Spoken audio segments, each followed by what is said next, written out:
Okay, we're live, and today's guest is, and I'm honored she's on our channel. Today's guest is Yasmine Mohammed. Um, so welcome, Yasmine. Thanks for coming on our channel. Um, can you do a quick introduction for the few people that might not know you already? Okay, thank you, Peter and Charis, for having me on. I'm really grateful for this opportunity. Pleasure to have you here. So yeah, like you said, my name is Yasmine Mohammed. I am a Canadian. I grew up, born and raised in Canada, but to a family of Arab origin and Muslim origin. So I grew up in a very conservative Muslim family. And I became an atheist probably about 15 years ago, and I kept quiet about it just because, I didn't think there were other ex-Muslims out there. I didn't think there were other people that were Muslim and left Islam, because if you do leave Islam, you're shunned by the community, you're shunned by everybody, some people are killed for it. So you don't actually hear about people that left the religion. So I was very quiet about it until recently. I felt like I had to start speaking up, and so I've started to get involved in some activism. And I'm co-hosting a podcast with 3 other ex-Muslims, and it's called The Secular Jihadists. And it's going really well. I'm very proud of it. And I've also written a book, a memoir of my life. It's called From Al-Qaeda to Atheism. And my website is confessionsofanexmuslim.com, where you can get all of the information and sordid details about me. Okay. I've seen those everywhere, and it's so good to see the face behind all this. Yay. Yeah, and before I forget, please send me all the links to everything, so I can put that in the description for people who are watching and want to find you on the internet. You said you went to activism. Can I ask what triggered that for you? Sure. What triggered it for me was the Bill Maher episode where he had Sam Harris and Ben Affleck as his guests. And Sam Harris started to talk about Islam and Muslims, and he was describing the different kinds of Muslims, concentric circles, et cetera, making perfect sense. Everything he was saying was spot on.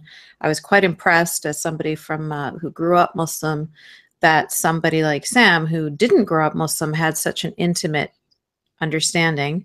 I feel the same way when I listen to Christopher Hitchens as well. So I was listening to him, and I was really impressed. And then Ben Affleck just jumped down his throat and started calling him gross and racist and freaking out. And, there was no basis for anything that Ben was saying, other than the fact that he didn't like the fact that a white man, Sam Harris, was saying these things. But the things that Sam was saying were completely factual. But it wasn't that he had a problem with the content of what he was saying. He just had a problem with the vessel. He had a problem with the identity of the person that was speaking. He felt like Sam didn't have a right to criticize Islam, which is quite ironic, considering he had just made a movie, well, not just, but he had made a movie before that called Dogma, which was all about criticizing Christianity. So he has no problem criticizing Christianity, but he had a problem criticizing Islam, which was strange. But then the next day, my Facebook and everybody was talking about how great Ben Affleck was.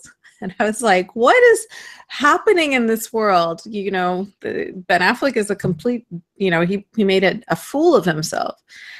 And so then that's when I realized that I had to start speaking up and start giving a counter narrative to the dominant narrative that was out there. I felt actually embarrassed that this was my personal friend group and that they were so misinformed. And so I felt like that was my responsibility. I mean, to counter your friends on this, people who you've spoken to for, I don't know, years, months, and Years. to have them saying this about something that's so intimate to your entire existence, and then having to set the record straight when in their minds, somebody who speaks like you is completely wrong. But this was your existence. I mean, did they realize that, did they know anything about you enough that they were going to say, no, you're wrong? Or did you get the usual canned responses of, oh, you just had a bad experience, or you don't know real Islam, or, you know, like some people from certain sects of Christianity get when we deconvert? What was their response, I guess, is what I'm asking. All the all the above. Oh, dear. So I did have I had quite a few people say to me like, whoa, I had no idea that you used to be Muslim. Now it was like exciting to them because now they could get the real truth from somebody that they trusted. It's not that they're reading, you know, some website or something, but they know me and they trust me. And so when they felt like they had they could get the inside scoop from me. And I had some other friends that were saying, well, you, sorry about it, something in my throat. Well, you've just had a bad experience, and your experience isn't, you know, it's made you jaded, and that's why you're a little bit more aggressive. And again, these are from people that grew up going to Catholic schools and had Catholicism shoved down their throat, and they absolutely hate it. And they're very comfortable making all sorts of, you know, blasphemous things when it comes to Catholicism. But when it comes to Islam, it's like, how could you? How could you speak about your background as strongly as I speak about my background? You don't have a right to, because your background is, from my perspective, like from the Canadian or American perspective, Muslims are little brown minorities that need to be protected. So we can't say anything critical of them. They just want Yeah. a Muslim friend sometimes. Look, I have a token Muslim friend. Yeah, and it's, well, I wasn't Muslim for a long time at this point, but yeah, it's just that double standard, right? There's a complete double standard between how we can talk about all the other religions and all the other ideologies. We can openly talk about communism and Nazism. We can talk about Republicans and Democrats, and we can talk about any groups of people, and we can criticize them. But when it comes to Islam and Muslims, all of a sudden everybody has to choose their words really carefully, and we don't want to offend anybody. And I felt like that was, as a person coming from a Muslim Arab background, I found that to be really offensive, because they have this impression in their mind that Muslims are like this little, you know, like a little pet that you can't speak too meanly to them, because then you might hurt their feelings. It's like, Right. do you not realize how incredibly powerful Arabs are? Do you not? I mean, I think they do realize. I mean, they've seen Trump sword dancing with the Saudis. Like they understand that Arabs and Muslims are not this little group that are being oppressed and we have to protect them. Like that it's so ethnocentric. Like they're seeing it from their perspective, where they just view all minorities as people that need to be protected. And that's great. Of course, all human beings should be protected. But when we're talking about criticizing the religion of Islam, they go and they extend that. Let me give you a little example, which I found to be really interesting, that happened recently. Nancy Sinatra tweeted that members of the NRA should all face a firing squad. And so I was appalled at that, because I said, you know, just because you disagree with these people, you don't call for their death. Like that's a very jihadi thing to do. Right. And so then people came at me with, I can't believe you're defending the NRA.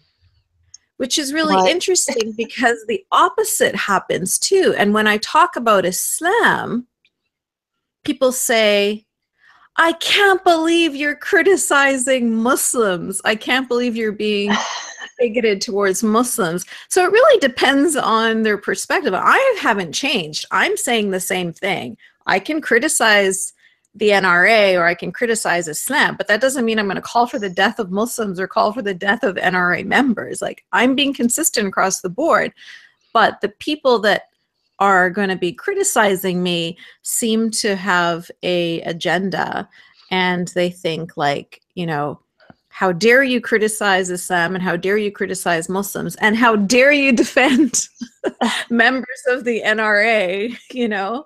When simply So- not calling for somebody's death Right. is actively defending them. They This is- need to start questioning their mindset.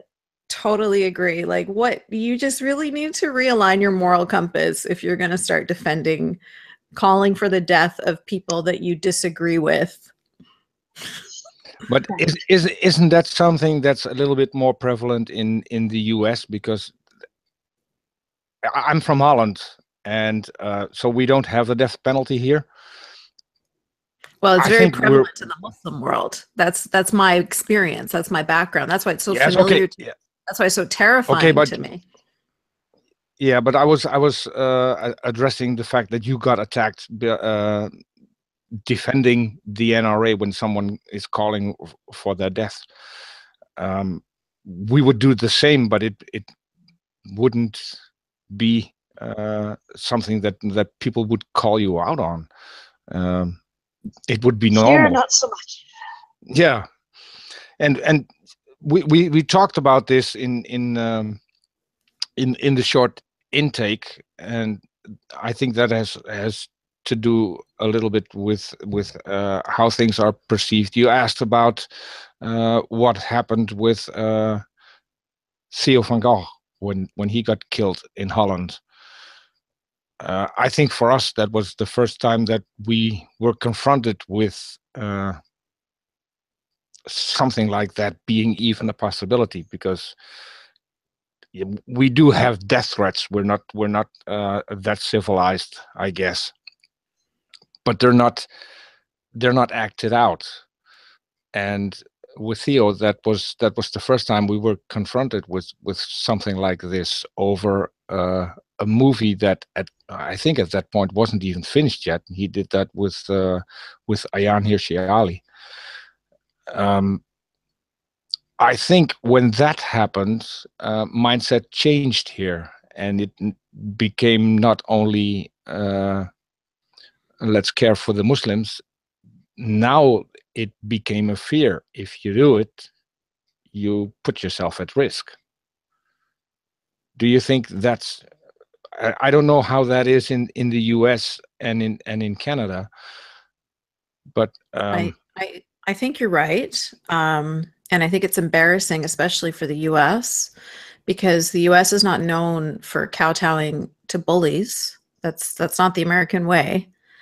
But it seems to be the reaction these days is like, oh my God, don't offend the Muslims, because then they're gonna get radicalized, and then they're gonna kill the cartoonists, or they're gonna ram their truck into these people, or they're going to nail bomb a music concert. But it's not a very smart way to deal with bullies. You don't deal with bullies by saying, okay, listen, we'll put you on the cover of magazines. We'll let you lead the women's march. You know, you can do whatever you want. Just please don't hurt us. Like it's not very smart, and it's very short-sighted. I think there might be another reason for it. Fundamentalism has been coming more and more into the limelight lately. And I think what we might be seeing is kind of a subtle defense mechanism beyond what's obvious. And what I mean by that is if they fight too much against some of the ideals of fundamentalist Islam, if they fight against the oppression of women, if they fight against modesty dress, if they fight against their culture, which strongly mirrors some of the fundamentalist culture found in pockets of America, then their hypocrisy is at some point going to be noticed, because many of these same people are either adherents or enablers of the very things that you find within Islam. And if they fight against that, then they fight against themselves. So in a way, being such strong proponents of fundamentalist culture is kind of fighting their own battle by proxy, if that makes sense. No, I totally agree. And in an interview once, somebody asked me, why don't they just call the Quran hate speech? It's full of hate speech. Like, you have hate speech laws in Canada, so why isn't this just considered hate speech? And I said, because if the Quran is going to be considered hate speech, then the Bible will be considered hate speech too. Bingo. And so, yeah, they can't go down that road. Yeah, we had a little experiment here in Holland, which was broadcasted on national TV. I don't know if you heard of that. That a couple of students went into one of the major cities with a Bible, but they made their own cover when it said, where it said it was the Quran, and so they went to the center and just asked people to read parts of it. Mm-hmm. And they were astonished. And of course, you get the same reaction. Well, see, that's why Muslims are dangerous, and because we have Geert Wilders here. I don't know if you're familiar with him. Yeah. I think he only fuels the fire. He's not in for any solution. He just makes things worse. Because he's addressing people and not a religion. But so the mindset here is, yeah. See, Muslims, we need to get them out of the country. We need to ban these people. And then at the end, the cover was taken off, and they saw they were reading from the Bible. And I think that was a very interesting experiment, because a lot of people criticize, but they don't know what they're criticizing, and they don't know that it has been prevalent in their country for hundreds of years. Suddenly you're taking it out of context.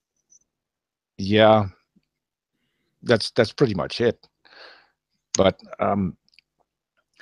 I thought it was that at least most of them said, well, if that's in the Bible, we should ban the Bible as well as we should ban the Quran. And so I think that's what we need to strive for, that people react in that way. Because that's the correct answer. Yeah, they're both damaging, and I think that most in the US don't even know how damaging the Bible really is. Well, I think it's because the Bible doesn't have as much control over people as the Quran has control over people today. So today we have over 57 countries that use the Quran in their laws, use Sharia in their laws. There are no Christian theocracies that are actually implementing these, Old Testament laws, or not. Except possibly in Africa. I think there are a few of them in Africa that might be. Oh, okay. But even so, I mean, I know that there are people, obviously, that are oppressed because of Christianity. I can see people in South America and in the Philippines and how it's still damaging. Of course it's damaging.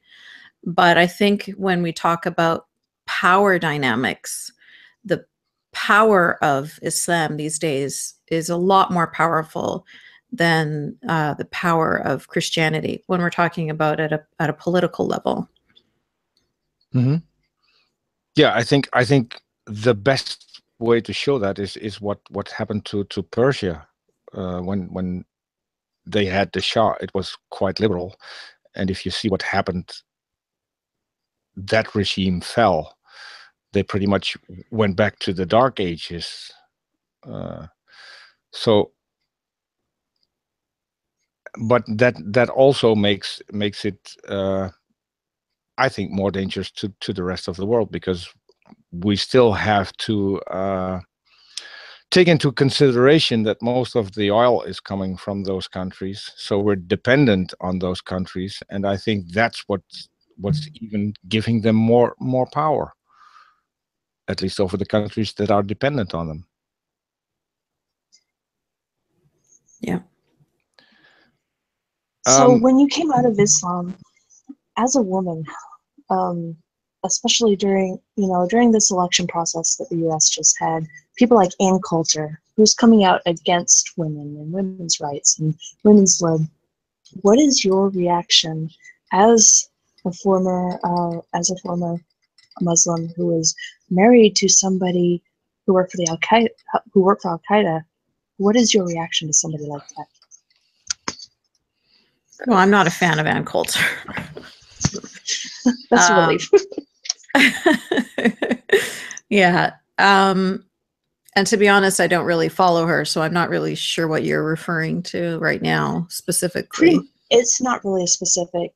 It's just her general attitude towards women and others like her. I'm talking about those who are saying, women should never have been allowed to vote, women should never have been allowed to drive, and they're saying this in a free society and wishing that women could be put back. And they're saying this as women. And I've seen this in fundamentalist circles, and I'm kind of wondering what your reaction is as somebody who's coming out of a very fundamentalist ideology yourself.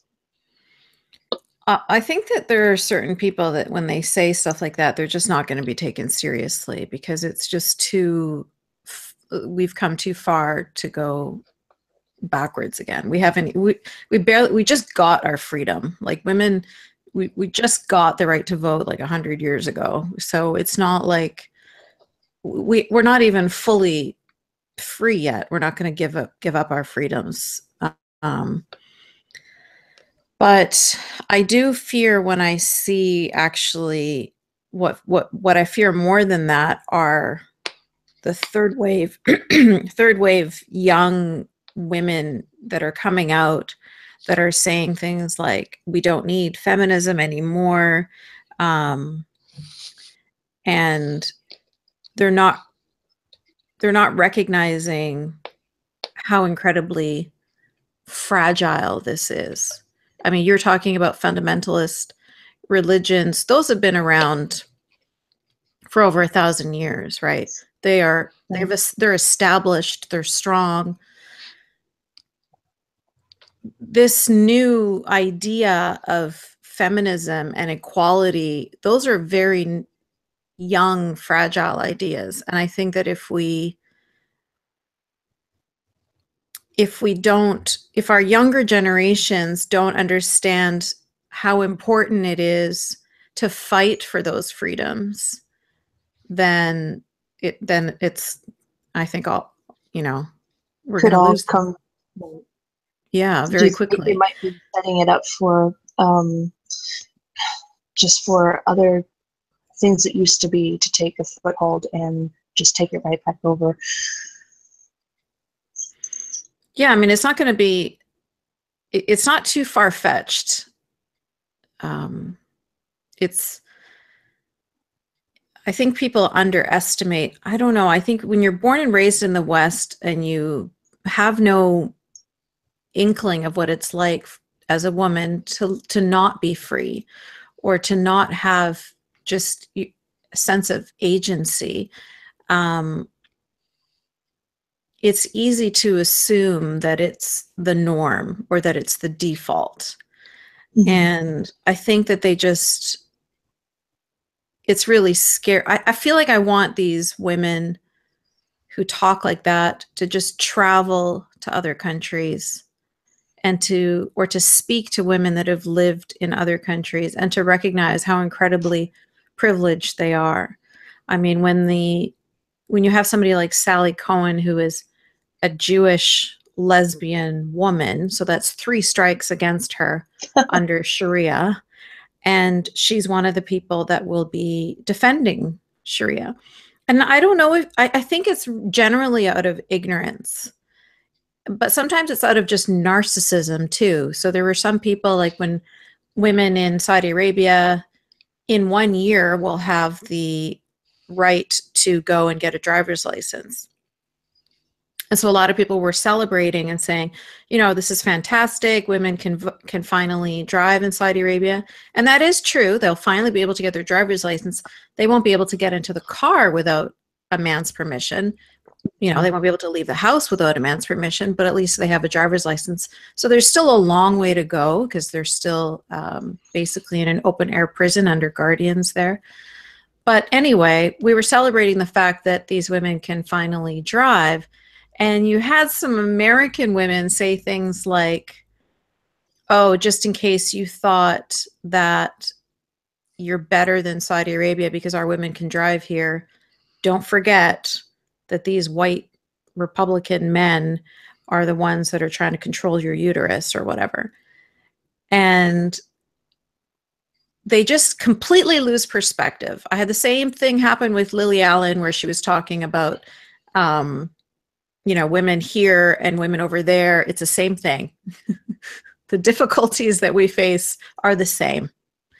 And, you know, I think most of the time it's ignorance, but I think other times it's just narcissism. They just don't care about anyone else's struggles other than their own. Yeah, they can't relate to it. They've never seen it. They've never felt it. They've never been there. They don't get it. Yeah.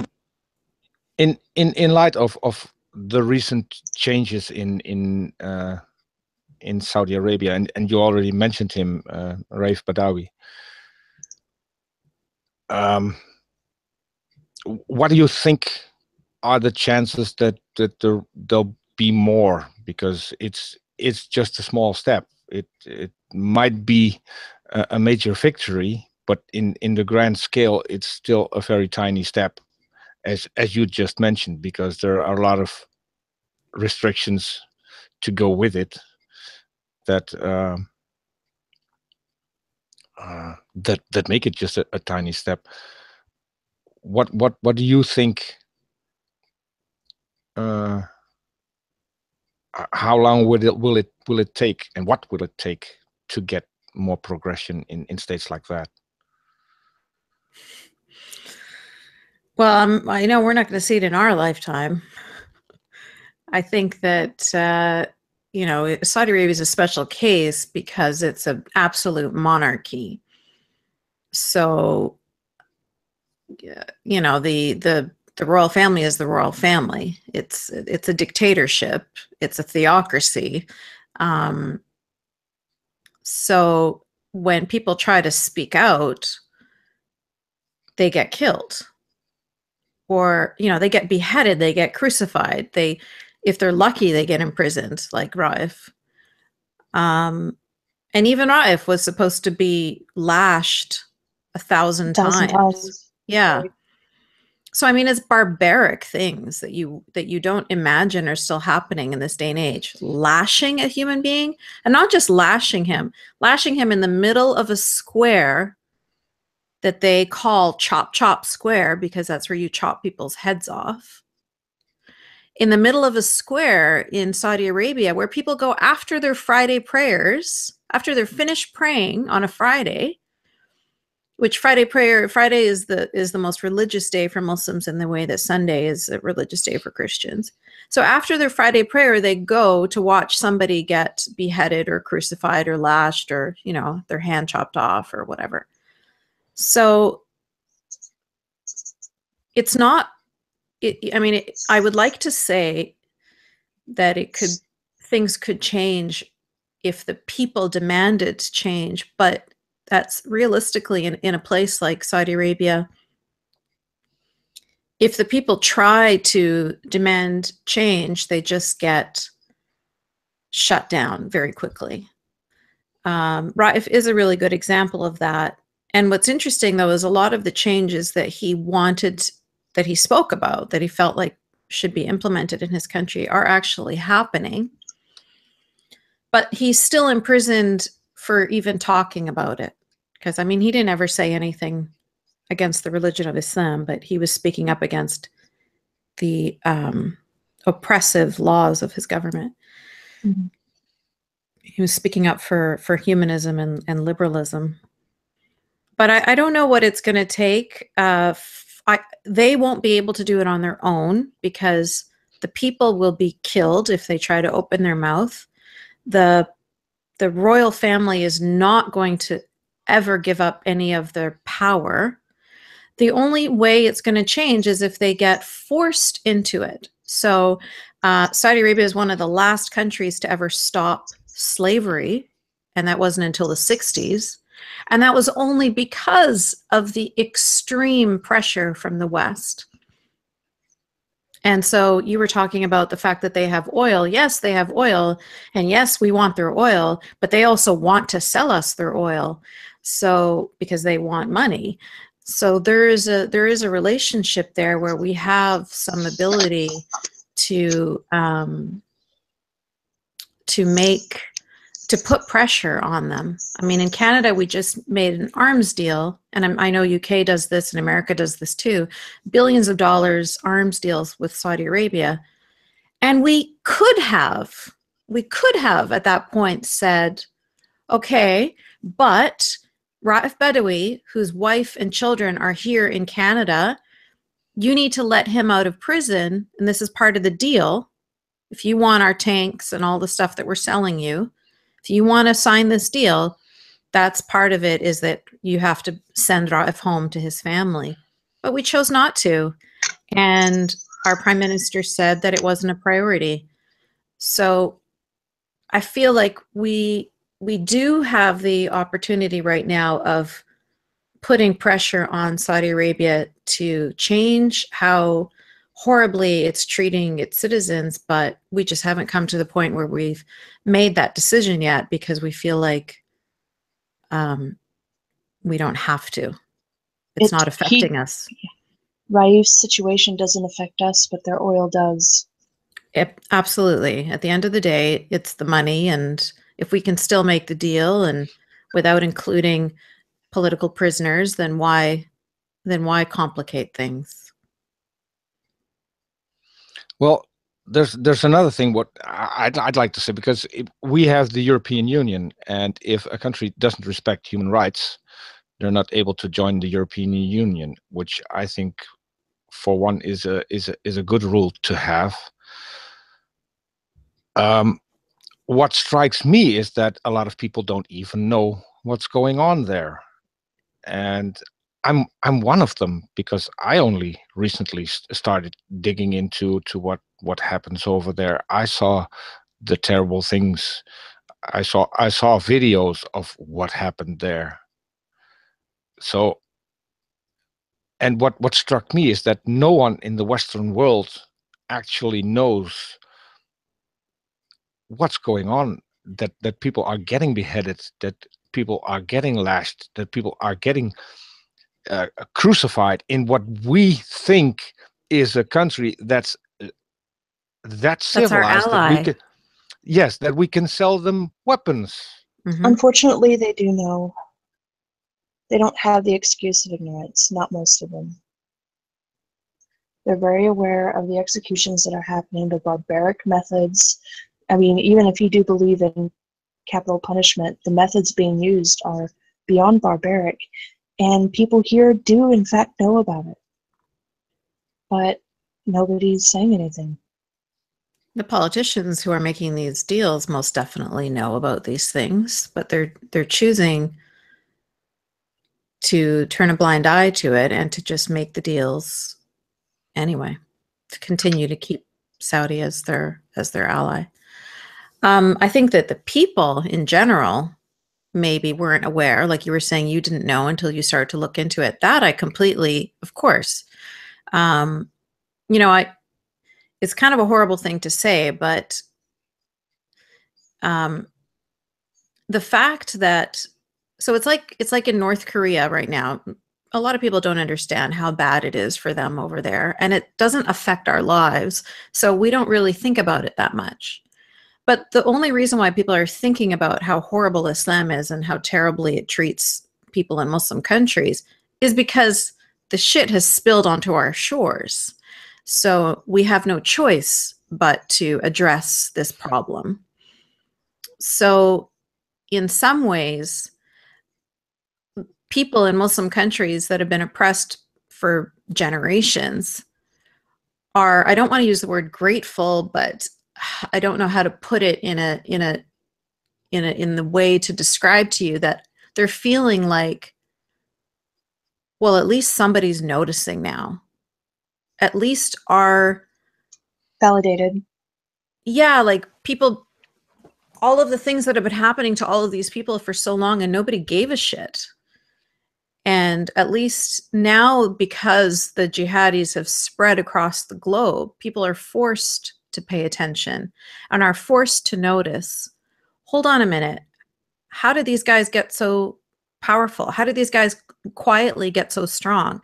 How did these guys all of a sudden have such a huge voting bloc in the UN, you know?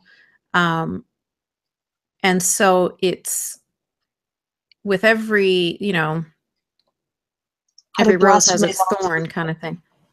I was thinking, you know, suddenly blasphemy laws are a thing at the UN. Yes, yes, exactly. Suddenly we're talking about people being executed for being gay and all of these things that nobody noticed, nobody knew, because I think the general public wasn't aware before. But now people are starting to become more aware. Do you think that since, oh, go ahead, Peter. Yeah, but it's still a long shot, because if something happens in Britain or in France, it gets huge press. People don't know that this is happening daily, multiple times per day. Countries. Yes. Yes, and that doesn't get attention at all, and that's what's bugging me at times, because you can say, yeah, but this is on our turf. But we're still all human beings, and we shouldn't. No, Peter, let me explain myself. Where it happens. It has been happening every day over there for generations. Yeah. Nobody ever cared. The only reason why you're even mentioning it now, the only reason why you're even aware of it now, the only reason why I'm in this podcast with you right now is because the jihadis have come into the West. That was the catalyst right there. That was the thing that changed the conversation. So yes, of course we should care about all humans across the globe, but the reality is we live in the West, and if something happens in the West, it's going to affect us a lot more than if it happens in North Korea, or if it happens in Africa, or if it happens in Saudi Arabia. I mean, it's just human nature. And it's not that this information is not available. The information is available. We all have access to the internet, and we can all see what's happening all around the globe. But I don't think it's fair to criticize Western media for talking about issues that happen in the West, because the same is true for any country. You know, if you go to Egypt, they're talking about what's happening in North Africa. They're talking about what's happening in the Middle East. They're not talking about what's happening in America and Canada and in Germany or whatever. It's just, you know, that's just the realism. That's just the way media works. Mm-hmm. Yeah, but we at this point we do have access to, as you say, the internet, and we do have access to that information, and that's why I think the small groups that are bringing it to attention, and I think you're a big part of that, are so important, because if the media doesn't do it, we need people who will. Yeah, I think the media here in the West actually does the exact is criticized constantly for being Islamophobic, for just even reporting on terrorism that has happened in the name of Islam.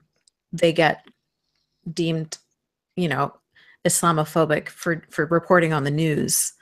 So I can't imagine if they even started to report on everything that's happening all the time, everywhere around the world. I mean, they would definitely be criticized for being Islamophobic. Like, why are you obsessed with Islam? Why are you always talking about the Islamic terrorism? Because let's be honest, you could have 24 hours, 7-day-a-week coverage of all of the things that are happening across the globe in the name of Islam. So, you know, even as it is now, and still never get it covered, because multiple things are happening at the same, you know, in different countries at the same time. It's hard to keep up. But even actually watching the news here in the West, they downplay it. Yes. More than they're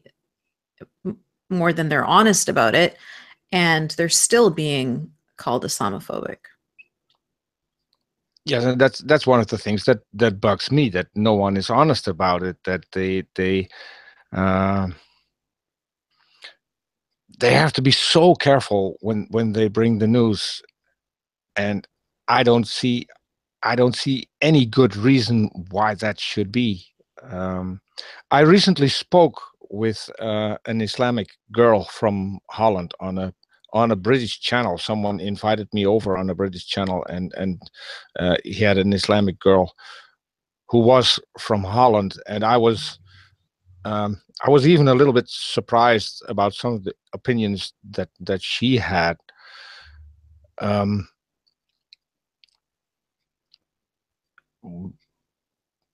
What I found out was that she moved here quite recently, or her parents moved here quite recently. She was born in Holland, and I tried to get an honest answer, but she chose for covering her head.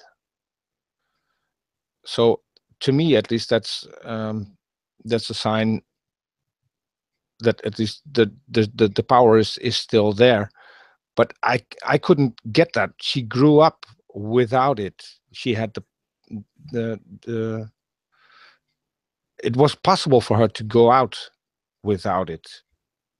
It was her own choice. Do you think there are a lot of women that actively just choose to do that? Yeah. Did you ask her why she chose to do it? Yes, because she thought it was honoring Allah. That was her only. There you go. There you go. So, I mean, if your religion tells you, in order for you to be a good woman, you need to put this scarf on your head,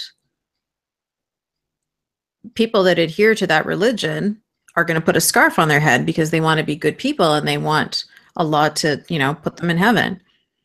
Same thing when a religion tells you, if you want to be the best of the best, then you should be a jihadi. People will actively choose to blow themselves up and take infidels with them so that they can go straight to heaven. And you better be willing about it. You have no choice. Yeah, if you believe in a religion, and the religion, doesn't matter what the religion tells you to do. If the religion tells you to cut off the clitoris of your child, you're going to do it because you believe in this religion. And who are you to argue against who you think is the God of the universe, the creator of the universe? That's exactly it. Yeah. When the creator of the universe says that you need to accept it when your husband rapes you, you need to accept it when your husband beats you, then who are you to question the, you know, the maker of all things? You're nothing but a lowly human. You do as you're told. Exactly. Yeah. Been there, done that. Not the clitoris part, but the marital rape part. But I mean, of course she's going to choose to put a scarf on her head if she's a believing Muslim. Like, believing Muslims or believing any cult or religion do the most ridiculous things because they really do genuinely believe in whatever ideology it is. Even if they're damaging themselves, even if they're damaging their own children, it doesn't matter. I mean, that's how religion started, right? The whole thing was Abraham going to chop off the head of his own kid because God told him to. That shows you how devout and what a good person he was. So if you want to be a devout, good person, you better be willing to do the most anything. abhorrent of things. Yeah. So putting a scarf on your head's no big deal. Can I ask the work you do now? I think you're pretty famous at the moment already. So, what happened to you in your community? How did they react that you stood up and you spoke out? My community, I don't know. I haven't had any contact with my family in, I mean, in like almost 15 years. So, my mother just saw that I had taken off my hijab. I hadn't actually left Islam yet at that point. I was just questioning. And I had decided that I didn't want to. So I had already taken a course in university, which was about the history of religions. And so I had the thread started to unravel from this sweater. I started to feel like none of this was true. I was told a bunch of lies. You know, the Quran is not this divine book. It's just plagiarized. And so I was sort of losing my religion, and I chose to take off my hijab, which I had been wearing since I was 9 years old. And I was wearing niqab as well. And then I took off the niqab, went back to hijab, but now I was even taking off the hijab. And my mom just saw that, and she said, what is your next step? Is your next step to leave Islam? Because I will make sure that you're killed, because there's no way that I'm going to have a daughter who leaves Islam, and if I don't kill you, then I'm like, she's ruining her own chances of going to heaven. Like she has to do the right thing by having me killed, whether she likes it or not, kind of thing. Because that's her duty as a believing person, and to prove her loyalty to Allah, she has to kill me. So the most generous thing she could have done at that point was to just let me escape, to let me disappear and not run after me and try to find me, because if she did, then she'd be compelled to kill me. So obviously I didn't want to have any interaction with her, or my daughter, this jihadi man that Charis mentioned that I was married to. We had a daughter together, so I had to change her name, and we had to escape. We had to get away from both him and from my mom. And so I don't know what their reaction is to what I'm doing now. And no news is probably good news. Yeah. In that case. Yeah. But and those were the only people in when you came out that you could still be in contact, or are you? Is there no one you're still in touch with from back then?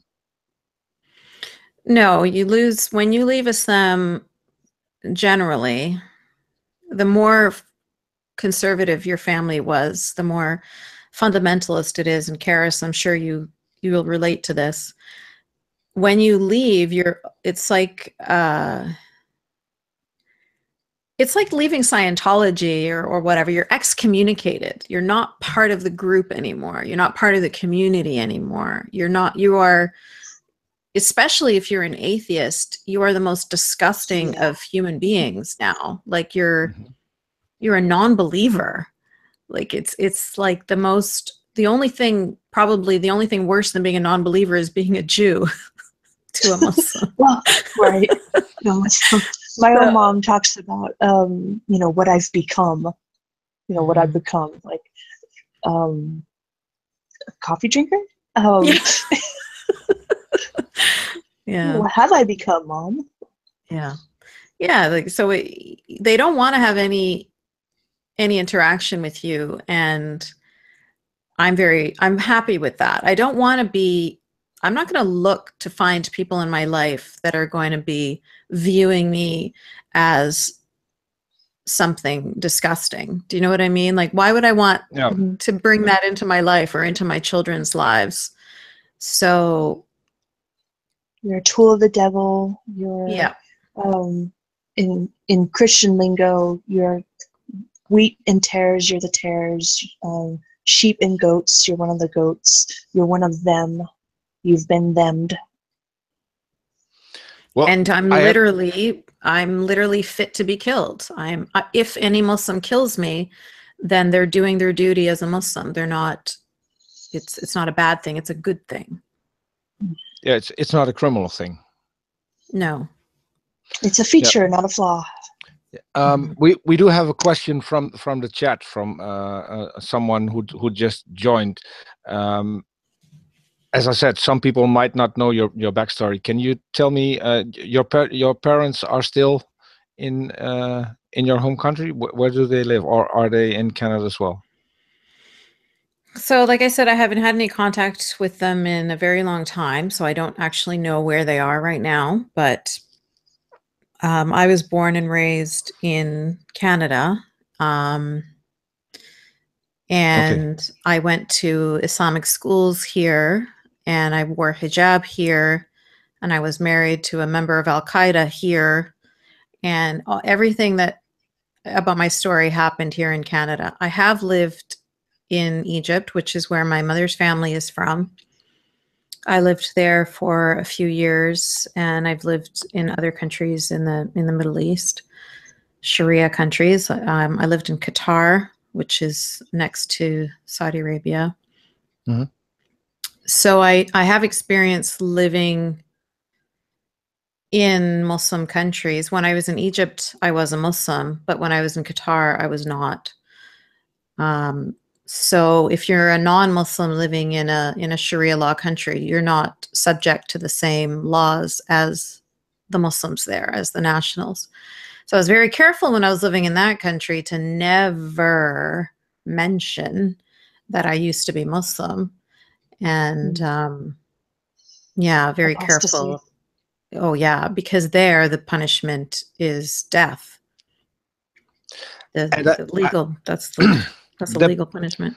Yeah, that brings me to a question, because I've followed Dawkins in a couple of his public appearances, and one of the questions he asks when confronted with a Muslim is, what's the penalty for apostasy in Islam? No one will answer. Can you answer what the Quran says about that? And is that in the Quran, or is that written somewhere else?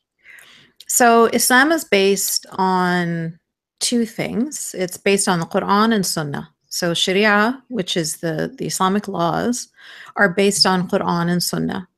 You can't have one without the other. So both, I mean, I know that in Christianity, the Bible is the book and everything is in there, and that's the most important thing.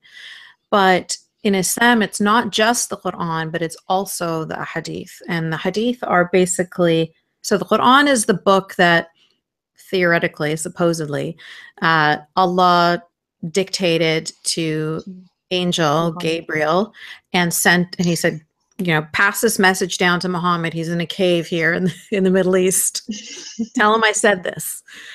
And so everything that Gabriel said got written down into this book, and that book is called the Quran. Then there are also sets of books which are called the Hadith, and those books are full of things that the Prophet said and did and how he lived his life. So as a Muslim, your goal is to live as closely to the way Muhammad lived as possible. So in the the Quran will say something and the Hadith will tell you how specifically. So the Quran will tell you to pray and the Hadith will show you how specifically to pray. The Quran will tell you to fast. The Hadith will tell you exactly how to fast.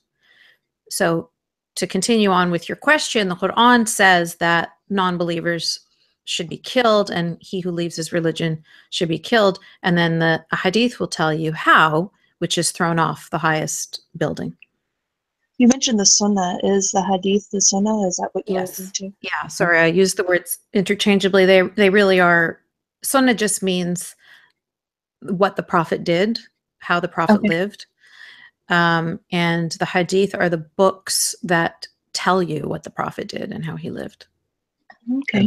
And there are different sets, and that's where we different Muslims follow different sets of hadith, and that's where the difference is between the Sunni and now I forgot Shia. The Shia. Yeah, so that's actually not even really a religious like the religion wasn't the reason why these two groups separate. It's not like Catholic and Protestant. The reason why these two factions happened was power. So when there was Muhammad, a disagreement on like lineage and stuff, wasn't there? That's exactly it. So when Muhammad died, they were like, okay, who's going to be the next commander? And one group was saying it should be his best friend. And another group was saying, no, it should be his family member. And that's what happened. So the groups that said it should be his best friend are the Sunni. And the ones that say, no, it should be his family member, those are the Shia. And of course, Sunnis are, you know, close to 90% of Muslims right now. So they won. So, and they were much, much more ruthless. And that's another reason why they're just more powerful, because they're a lot willing more to do more. murderous. Yeah. Okay. And yeah. Which of the ones are what brought forth ISIS? And ISIS are Sunni. Most, like I said, Sunnis are close to 90% of Muslims. So most of what you hear about are going to be Sunni. When we talk about Islam, if we just say Islam and Muslims generally, we're talking about Sunni. If somebody starts to say, you know, usually if something is just for Shia, like Ashura or whatever, like they do these different things, those will be specified as Shia, because that's sort of like what's different from the norm. There are Shia terrorists as well, but of course, because Shias are a minority, there are going to be less terrorists that are Shia and more terrorists that are Sunni, because there are more Sunni people. Sounds logical. It's not that the Shia Muslims are more, you know, peace-loving. No, it's just that they don't have as much power. There are some groups of Muslims that are pacifists, but those groups are killed by the majority. Okay. I have to, it's completely off topic, but I have to ask this question because it was asked before, and because it's one of your biggest fans, I think, who's asking the question. He also DM'd me that, and because I asked him if there's something you want to ask her, what would it be? And he said, would you be willing and ready to go on Bill Maher's show? And would you be on there with Magid, Sam Harris, Sarsour, and Ben Affleck? Well, that's quite the lineup. I mean, I can't imagine this ever happening, but of course, if it ever happens, of course, I'd be interested. That I'd be totally on board. I don't know how productive a conversation with all of these people would be, but it would be interesting for sure. And which of those would be for you the most interesting guest? If you had to pick one, Explain and interesting. Yeah. yeah, the one you wanted to confront Socially. publicly. I'm not. I know. Okay. So the thing about me is, I don't look for controversy. I'm not one of those people that enjoys arguing and fighting. But if a fight comes to me, I have no problem dealing with whatever the issue is. So I actively would not go searching out to debate Linda Sarsour, because I find her to be a vile human being. I think she's a liar. I think she's an anti-Semite. I think that she is an Islamist. I have zero respect for her. So how do you feel about Linda Sarsour?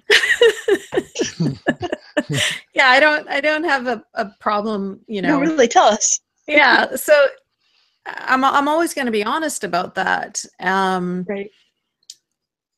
So that's why but I wouldn't actually want to go sit there and debate with her, because I've known people like her my whole life, and like I said, it just wouldn't be productive. Having a conversation with Sam Harris, of course, would be, probably one of the highest points of my life, because I have such respect for him. I'm very grateful that I'm going to be traveling around Australia and New Zealand with Majid Nawaz, who is another person who I greatly admire and respect. I think it would be interesting to speak to Ben Affleck, because I don't think that he was, unlike Linda Sarsour, who is coming from a place of, she's, a negative place. I think she's a manipulative person.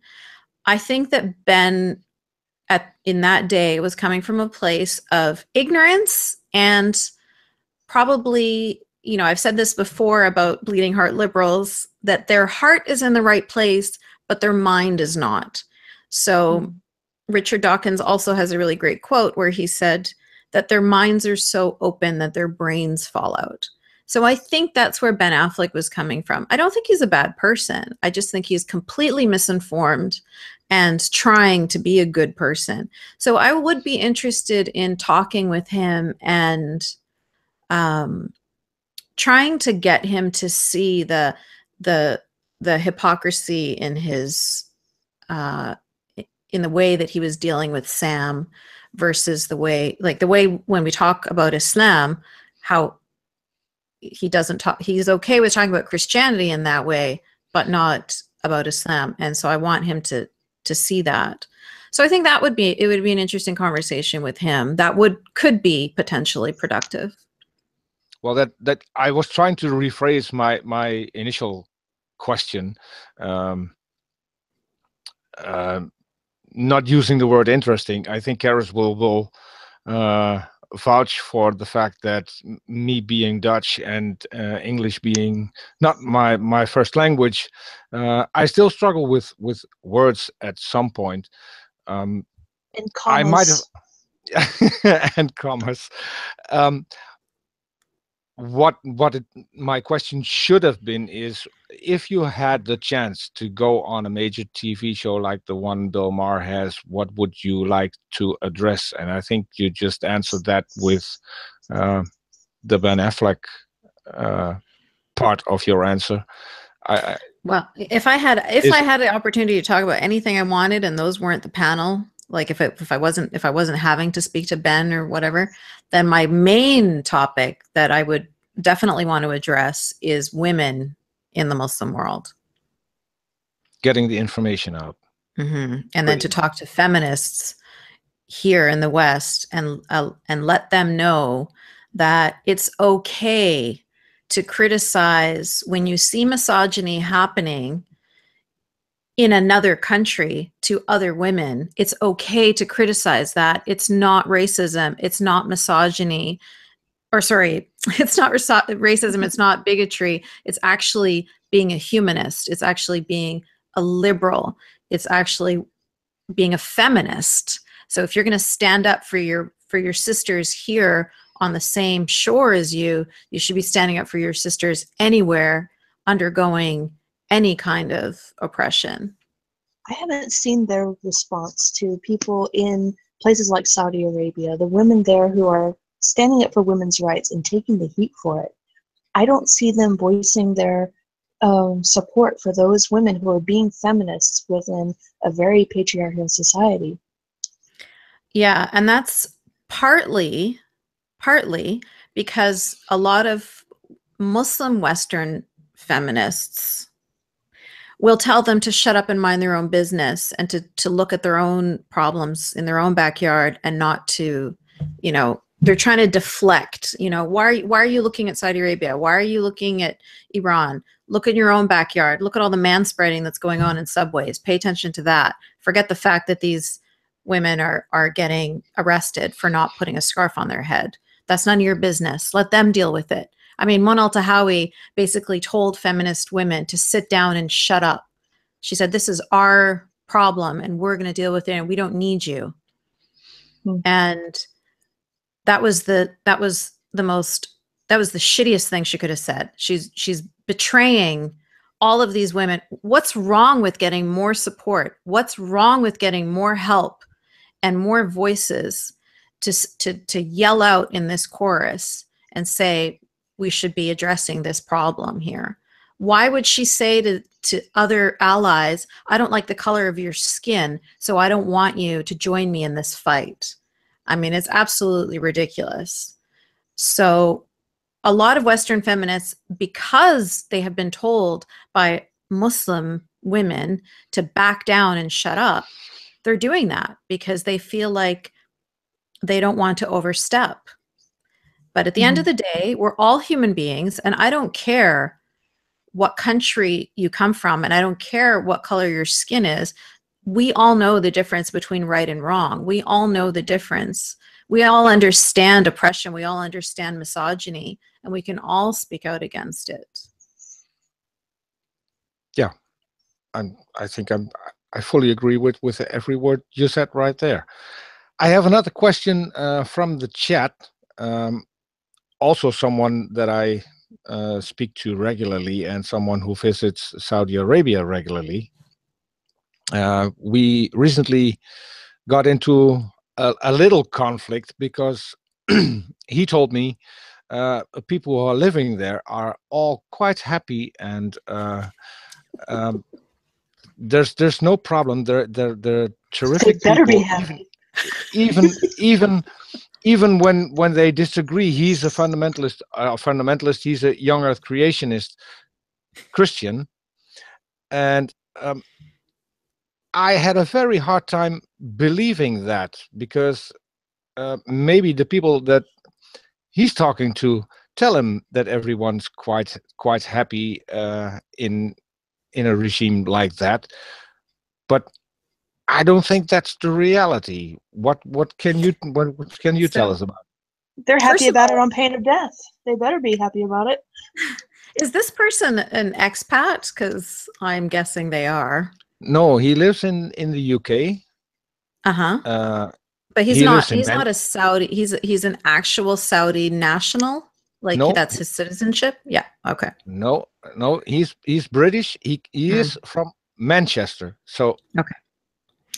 So I suspected as much, and I sort of alluded to this earlier. There are millions of people living in Saudi Arabia and Qatar and UAE and Bahrain and all over the GCC who are not citizens of those countries, but they're what are called expatriates. So they work there. I lived there for 7 years, but I was not a citizen of the country. I was just working there. And those people that live there in their American compounds have absolutely no fucking clue what it's like for the people outside of those compound walls. They live in their compounds and they've got their their swimming pool and they've got their clubhouse and they have their alcohol and they have their parties and they do whatever they want. and the money is flowing like crazy because you're making all this tax-free cash. The sun is always shining. Everything is wonderful for them because they are not Saudi, because they are not nationals. They're not from that country. Especially if you're coming from a Western country. So his experience coming from Manchester is going to be very different than somebody going to Saudi Arabia from Bangladesh or the Philippines or from India who's going there to work. Again, he's going to have a totally different experience. Those countries are all based on isms. Every ism is unapologetic. Sexism, racism, classism. They're not even at the point where they realize that these are issues that need to be addressed. These are completely unapologetic, openly. Yeah, I mean, I'll give you one example. When we were living in Qatar, my husband was getting some money from another man, from a Qatari man, and he said, "I'm going to send it to you with my driver. Now he's black, but you can trust him." So Nice. That's how they speak. That it's so nonchalant. It's totally normal. The word for black person in Arabic is slave. Like that's the Wonderful. translation of the word. And it's said like normal. So this person who's talking to you about how Saudi Arabia is fine and everybody's happy is living in La La Land. That's like somebody who goes to an all-inclusive resort in Mexico or in Cuba and then comes back and says, they're totally fine. They're happy there. There's no issues in that country. Well, So besides with all due that, respect, I mean, he needs to get a clue. there's the added bonus of how women, especially some men, but I'm speaking mostly here of women, how we communicate to the outside when, the bread and butter of our existence is one of abuse, and how we must be happily humble, happily submissive, cheerfully accepting everything that comes our way. And if we even hint, if we even let on that we might be a little bit depressed, that something might be wrong, then we're starting to bring suspicion on possibly the religion, the community of people that we're with. And if we're not showing just how maniacally cheerful we are about everything, then we could get in trouble, even if it's not a written rule. That's how it is. Like, you're absolutely correct. And that's why women will say something like, of course I'm submissive to my husband. I'm totally willing, absolutely willing, totally willing and cheerful and willing. Willing. Yeah. So willing. Yeah. Completely agree. Okay. At least I think he had a good answer. He's not living in any compound. He's traveling there on business. He's traveling through a lot of countries. So that's I think that's pretty much the same. You arrive, you get into your hotel, and you're pretty much confined to what's not daily life, I guess, because I've also seen things that happen. You mentioned expats from different countries. It's not too long ago when I saw a girl from the Philippines who was working there and had to do the windows on the outside, slipped, just hung on to the window, and the woman inside was laughing and see what you did there, and she fell to her death. And that was something that was, at least there, was completely normal. Absolutely disgusted me, and that hit the news here. So the value for human life there is very different than it is here, and especially life that is not your own, but of a different different ethnicities, they really don't value their lives at all. They don't see themselves as all equal human beings. I mean, I would see construction workers working in flip-flops, and they'd be working like 10, 12-hour days, like in a truck like cattle.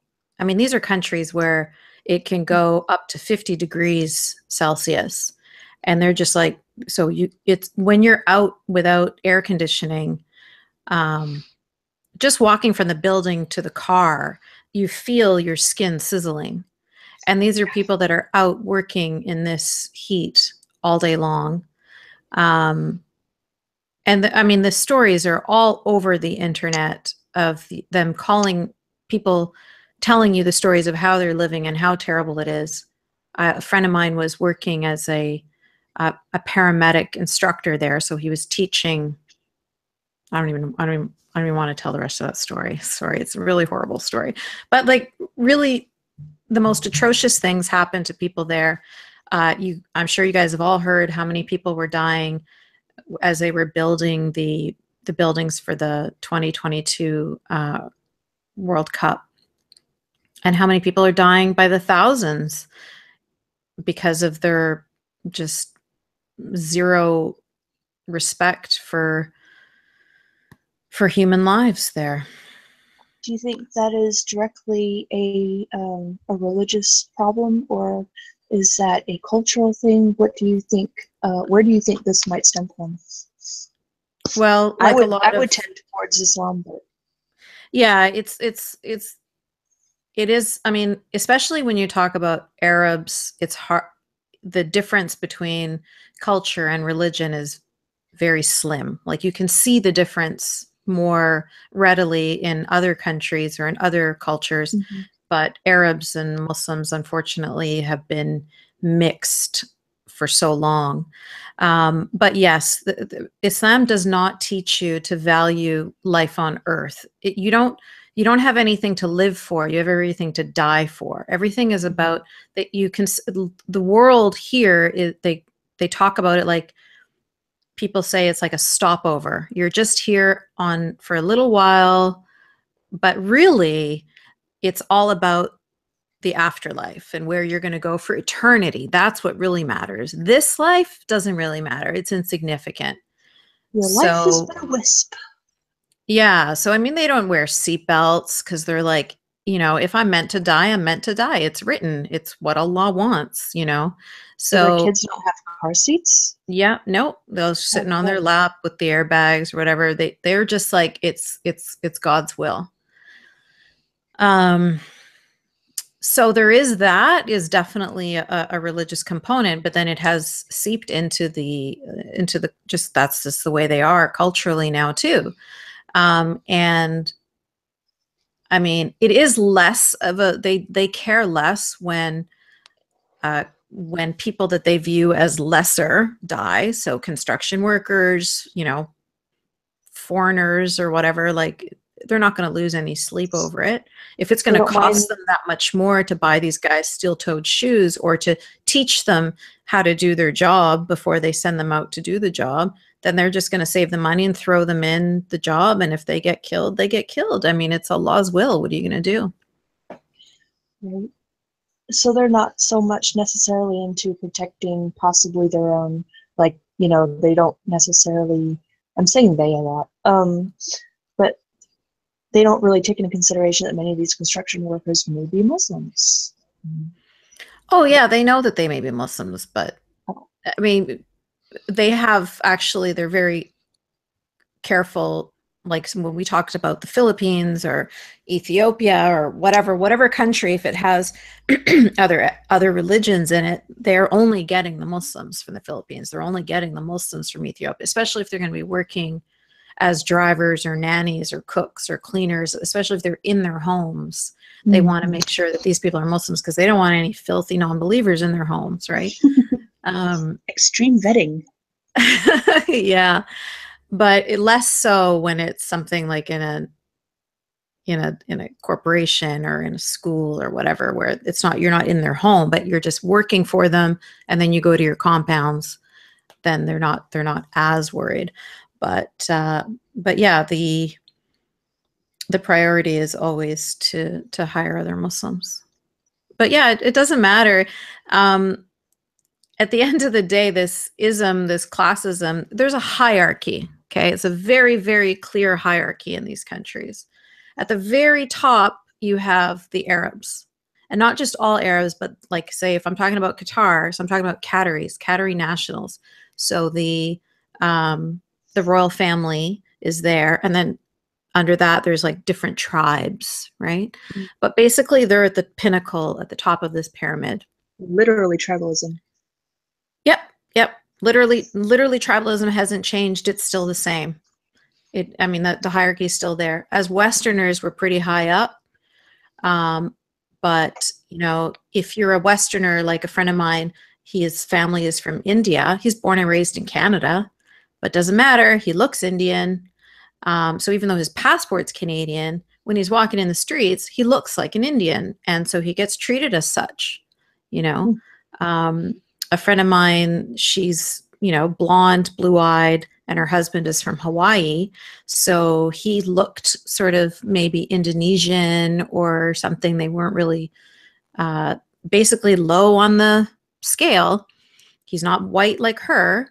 And so they would just assume he was her driver or whatever. And they would flirt with her right in front of him, and not just flirt. I mean, it's excessive. And you ask any white woman that's gone to these countries, or not just white woman, like if you're not like fully covered up, the way you get treated is, yes, that they see you as uncovered meat, basically. Fair game. Yep, that's right. If you didn't want this, then you would have covered yourself up. But especially if you have blue eyes and white skin and blonde hair, they see you as even more so, you know, like I don't know, available, I guess. So she's there with her husband, and he's angry and upset that this is constantly happening and being disrespected. And he's like trying to stop these men from grabbing his wife's butt, and he gets pushed away and told off, and they couldn't stay. They had to leave because he said, I don't care how much money they're paying me. I can't live in this country. So it's not just the passport, but it's also, it's how you look as well. Right. Okay. So all of these things are alive and well: racism, sexism, all the things that we have been dealing with here for a very long time. Over there still need to be dealt with. Okay. I want to throw in another comment from the chat, because I think that would be nice to hear, at least at this point. Someone named Lalo Dagash. Do you know him? Yeah, by any he's chance? a friend. Yep. Okay. He said, imagine Yasmine was allowed to speak on secular jihadis this much. How great would that be? So have you thought about doing your own show maybe at some point? It seems people have recommended that to me. I don't think I'm ready. I like my jihadis. I know they're very overbearing,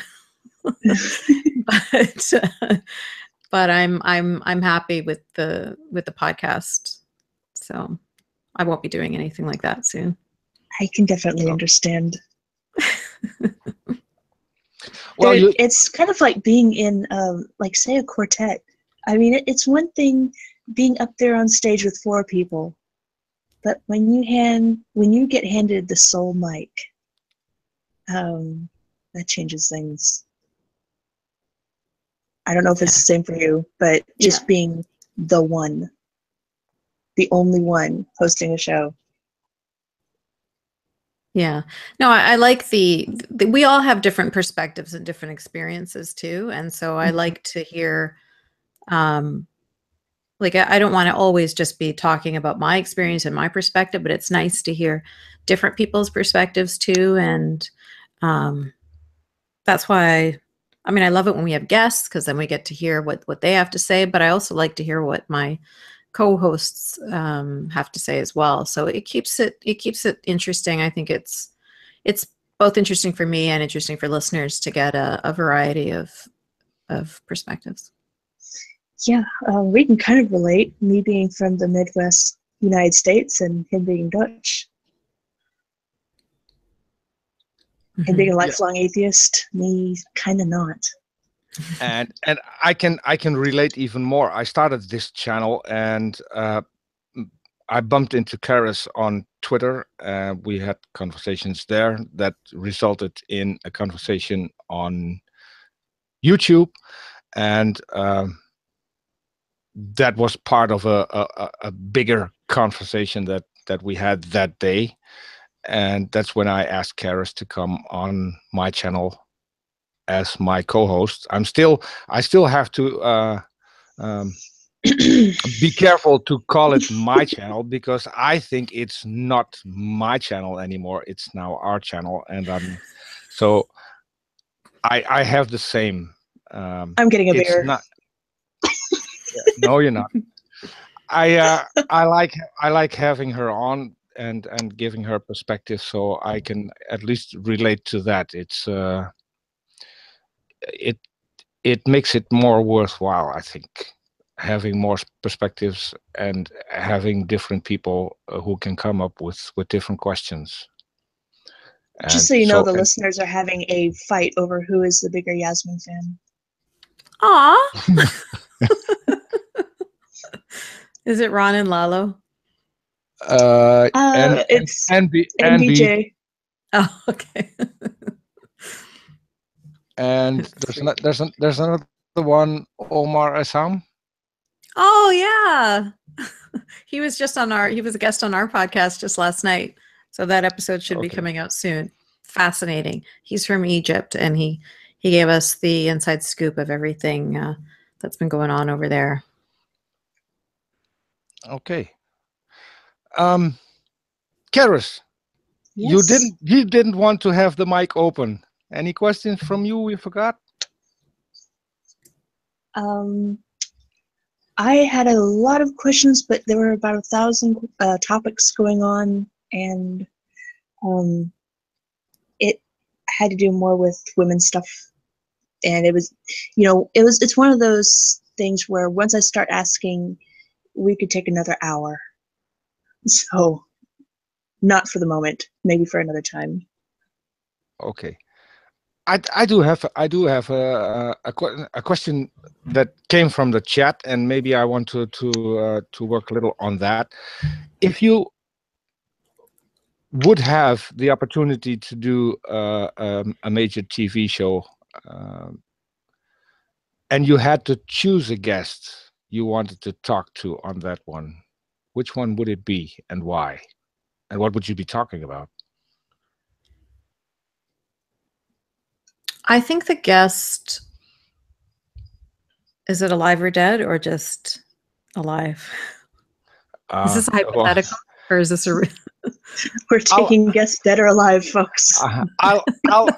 I'll let you choose. I'll let you choose this one, because. Well, I don't know if it's one of those, if you could have dinner with anybody, dead or alive, who would it be kind of questions. But okay, let's pretend that it's just people that are alive. I think I would really want to speak with Ayaan Hirsi Ali. Her or Sam Harris would be the other person. With Ayaan, reading her books was like a surreal experience, because it was like I was reading my own thoughts being written down by somebody else. It was very strange. So her and I feel very connected to her, and I get a lot of people saying that exact same thing to me when they read my stuff. And so I think that there is a huge network of women across the globe that have this shared misery. And we're not necessarily all ex-Muslim women, but women from all sorts of different backgrounds: Orthodox Judaism, Jehovah's Witness, fundamentalist Christianity. Yes. And I think that religions, if there's anything that they all have in common, it's their degradation of women. And so as women, we have a different experience in these fundamentalist religions than men do, for sure. I mean, these religions were made for men by men. So we were taught how to look willing. Mm-hmm. We know how to look cheerful, even if we've been raped the night before. Yeah, and I think we focus a lot on, like, we don't want to, especially women like you and I and Ayan, we don't want to be victims. We don't want to sit here and tell you how horrible it was, because that's not the kind of women we are. We're like survivors, move on, go forward. But at the same time, we're not exposing to the world, because we're doing that, we're not exposing to the world how incredibly traumatizing those experiences were for us, to be born and raised with these attitudes, you know, indoctrinated into us, with our self-hate and our, even all of these years later. I mean, now I'm a college professor, and I was saying to a friend of mine recently that I remember one of my very first staff meetings, sitting there, it was a faculty meeting, and I didn't want to speak up because I felt like, well, I'm just stupid. You know, whatever I have to say doesn't matter, because that's what I've always been told. And there's all these men around, and they're probably going to shut me down anyway, so I'm not going to bother. And I know. Hashtag not all men. You know that feeling. Yeah, yeah. And then you finally one day you just do speak up, and then everybody is like, wow, that's a great idea. And or sometimes a man will rephrase it and pretend it was his idea, which happens quite often. And anyway, so what I mean to say is, it doesn't matter how, you know, equitable your life is currently today. All of these seeds that were sown into you as you were growing up, you can't just get rid of them. You can't just pick them out. You can't just cleanse them out of your brain and out of your being, out of your spirit. And for my part, I haven't even recovered yet. Mine's still relatively recent. So there are some of these talks that I still have to tell Peter, I can't do this one. Mm-hmm. I'm sorry, I can't do this one. I have to have mysterious computer problems, which, I mean, is still legit because my internet connection here sucks. So. But yeah, I think that that's something that we don't talk about enough. We need to sort of identify how incredibly, how much millions of women are suffering under religion every single day. And it's not just about putting a cloth on their head. That's only the part that you see. That's only the visible part. But there's so much more shit going on that started, you know, from birth. From birth, when a boy is born and you pass around candy, and a girl is born and you don't pass around anything. So it's, you know, this is you get a girl, well, you can try next time. Yeah, exactly. Thanks. Oh, we need a boy. Okay. In light of this, I want to make something clear, and that's what Charis just addressed. I have a huge admiration for what she does, what she brings to our channel, and the way she brings it to our channel. There might be moments where she can't join, but seeing that for her, it's so recent. I think it's huge what she's doing here, and I admire her deeply for that. So, but the same goes for you. You are the voice of a lot of women. You're welcome, Charis. You're the voice of a lot of women who are still living this on a daily basis, and the more that speak out, the more that help make this visible to the world, I think is very important. It's a Yasmine huge is what cause. I aspire to be someday. Aw. It's 15 years past for me, Charis. So I have a little ways to it takes go. a very long time. Yeah. It took a very long time. It took a very long time for me to even identify as an atheist, you know, because even though you don't believe in any of this stuff anymore, you're still scared of going to hell. It's like Right. this stuff really is so deep in our brains, right? It takes For a me, very long time. oddly, I identified as an atheist almost right away, but that was only, I think, because of the life that I lived as a fundamentalist street preacher. Yeah, I was a street preacher even in a community where women are denigrated, but yet a woman was preaching, but it was only because it wasn't in a church setting. But I was used to getting the censure already. I was used to criticism and people looking askance. So for me, identifying as an atheist right away, it didn't feel that strange to me. If that makes any sense. Yeah, it does. I don't think I was afraid of identifying as an atheist because of how the outside world would perceive me. I think it was because it was just so final.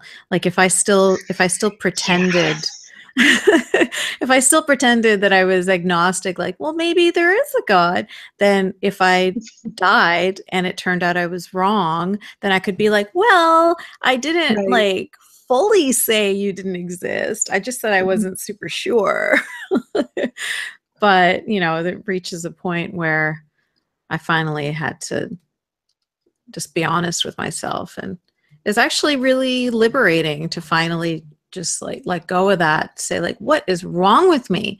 You know, how am I still hanging on to this absolute silliness? I mean, it's just silly. You try to say this to a grown adult, that they're never going to buy it. The only reason why we bought this is because we were children when we were told these stories. And, you know, if you don't recognize the silliness in your own religion, but then when you read about other religions, then you're like, what? That's so ridiculous. How do people believe that? But they don't recognize how ridiculous their own religions are, because it's Ironically, just too much a part of them. in Christianity, in the Bible, there's a verse, "The truth shall set you free." Amen. Yes. Amen. Okay, I think we covered pretty much everything. At least I had for this one, and I think that goes for Charis as well. So I'd like to wrap it up here, and maybe we can do a follow-up somewhere in the future if new things arise, if we get more and maybe even better questions to get you back on, because I really loved it, and to hear, because I primarily focused on the Christian part. I'm slowly moving things where I think I need to address more, and we need to address more. I still say we, say I, where I ought to be saying we. So I hope you can be a guest somewhere in the future again, because I love the chat we had so far. Yes, absolutely. I'd be honored. That sounds great. And I look forward to speaking to you and Charis again anytime you'll have me on. Okay. And hashtag free Raif. Yes. Yes. Yes. His wife Ensaf was a guest on one of our Secular Jihadist podcasts as well. It was just heartbreaking to talk to her. How is she doing? That might seem like it's a question with an obvious answer, but yeah, it's really difficult. She's working so hard. I mean, I follow her and I'm just like, how are you across? Like, she's everywhere all the time, constantly. She's really tirelessly working for Raif's freedom. But I don't. Yeah, I mean, when you're that, I guess working helps, right? Because then she feels like she's doing something. She feels like she's, she's being productive. And yeah, it's obviously very tough on her and her children, and on Raif, of course. Okay, I think BJ just asked end with free Raif, so without mentioning that, I think we did that. We'll have to keep that visible, and we will do that. Thanks for coming on, Yasmine. It was a pleasure. It was great. Thanks to everyone in the chat for throwing in the questions, and we'll see each other. I think this Tuesday with Aaron Ra, something that I'm looking forward to, because he's, yeah, as I said, he's my hero when it comes to activism and hair. And hair. Sorry.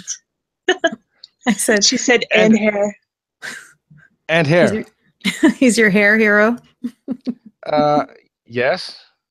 He has impressive hair. Oh, I thought Charis might have talked to you about me, because my hair is not that long, but I come close. Oh, okay. And I have the same hat. Oh, wow. So Aaron was talking to somebody, he was debating somebody, and while the other person was speaking, he was sitting there on camera brushing his hair. Yeah. Okay. So we'll wrap it up here. You can hang on. We can chat a little later when we're off air. Thanks everybody for joining. If you haven't subscribed yet, please do so. I'll make sure to put every link from Yasmine in the description later. So should you be curious about anything, you're on Twitter. We have to mention that. Yep, I'm on Twitter. You can look me up, Yasmine Mohammed. Okay. Or at ConfessionsXMoo. At ConfessionsXMoo.